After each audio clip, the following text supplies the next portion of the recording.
779 days where the uninversion of the 3-year rate to the 1-year rate happened.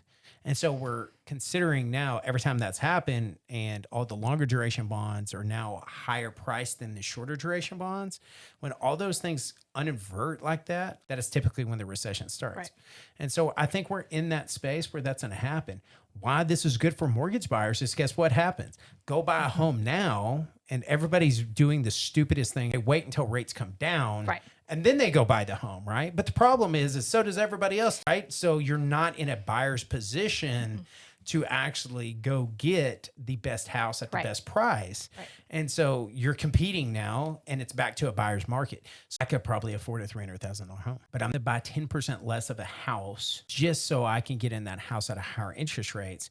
Refinancing it, I like your idea of like if you can do it that way and you can buy it back for 2 years, because there is good economic data that says that we're probably going to be lower sooner. I don't think it's going to be long lived. So my advice is buy the home now, pay the 1 year worth of higher interest rates. It's probably going to go down. What's the most ideal range, low, medium, and high of when you need to finance? I always heard it's 1%, at least be over 1% reduction.